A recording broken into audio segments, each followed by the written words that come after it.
Let us try to solve a problem shown over here. The problem talks of three different situations as shown in case 1, case 2 and case 3 over here. In situation 1, it says that two forces that are shown here, P and Q, acting at an angle theta, produce a resultant R1 whose magnitude is 500 newtons. Okay. In the second situation, one of the forces is doubled, that is 2Q. The other is halved, made into half, maintaining the same angle. The resultant is R2, whose magnitude is given to be 814 newtons. In the third situation, the angle is made to 0, but the original forces are retained, that is P and Q. So P and Q are collinear, act in the same direction and produce a resultant R3 is P plus Q. You can plug into the formula with theta is equal to 0 and see that this is really the case. Okay. Now note that the unknowns are, your three unknowns are there. One is magnitude of the force P, second is magnitude of the force Q, and the third is the angle in between them. There are three unknowns and you have three cases, case 1, case 2 and case 3. So the problem is really solvable because you have three unknowns and you have three equations. Let us try to write the equations and try to solve the problem. For the first case, you write this R1 square, the straight parallelogram, P square plus Q square plus 2PQ cos theta. In the second case, the resultant is R2 and you write R2 square is equal to half P whole square, that is 1 by 4 P square plus 2Q whole square, that is 4Q square plus 2PQ cos theta.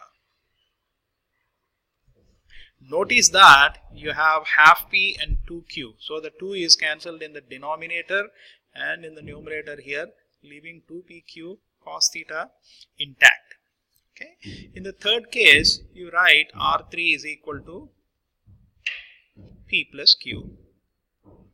So if you substitute the values, numerical values given, you will see that R1 square, which is 500 square, is equal to P square plus Q square plus 2PQ cos theta. Then your R2 square, which is 814 square, is 1 by 4 P square plus 4Q square plus 2PQ cos theta. You see that 2PQ cos theta is a term which is common in both these equations. So you can subtract one from the other to get 500 square minus 814 square, 500 square minus 814 square is equal to 3 by 4 P square. You have P square minus 1 by 4 P square, that is 314 P square minus 3 Q square. Now from this third equation, which says R3, which is 700, is equal to P plus Q, you can write P is equal to 700 minus Q. So using that, you have the equation as 500 square minus 814 square is equal to 3 by 4 into 700 minus Q whole square minus 3Q square. Now if you look at this last equation given over here, it is completely in one variable, Q. So you can solve it. Now if you have to solve it, just simplify it. You can simplify in your rough work somewhere. So I'll just write simplifying.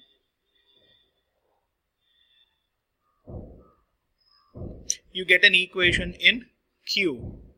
That equation happens to be 2.25 Q square plus 1050 Q minus 780096 is equal to 0.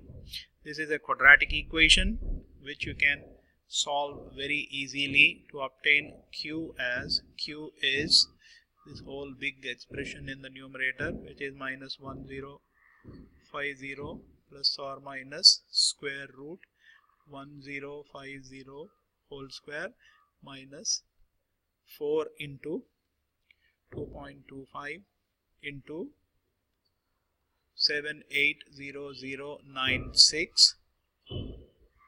You get the plus here because you have a minus there, divided by 2 into 2.25. This, if you simplify, you get two roots. One of them is 400 and the other is approximately minus 860 newtons. When we say Q is positive, Q is shown in this direction, we want Q to be positive. So we take the value of Q to be 400 newtons, which implies your P is 700 minus Q, which is 300 newtons. So you found magnitudes of P and Q. Out of the three unknowns, you found what is the value of this P, found what is the value of Q. So the only thing that is remaining is theta.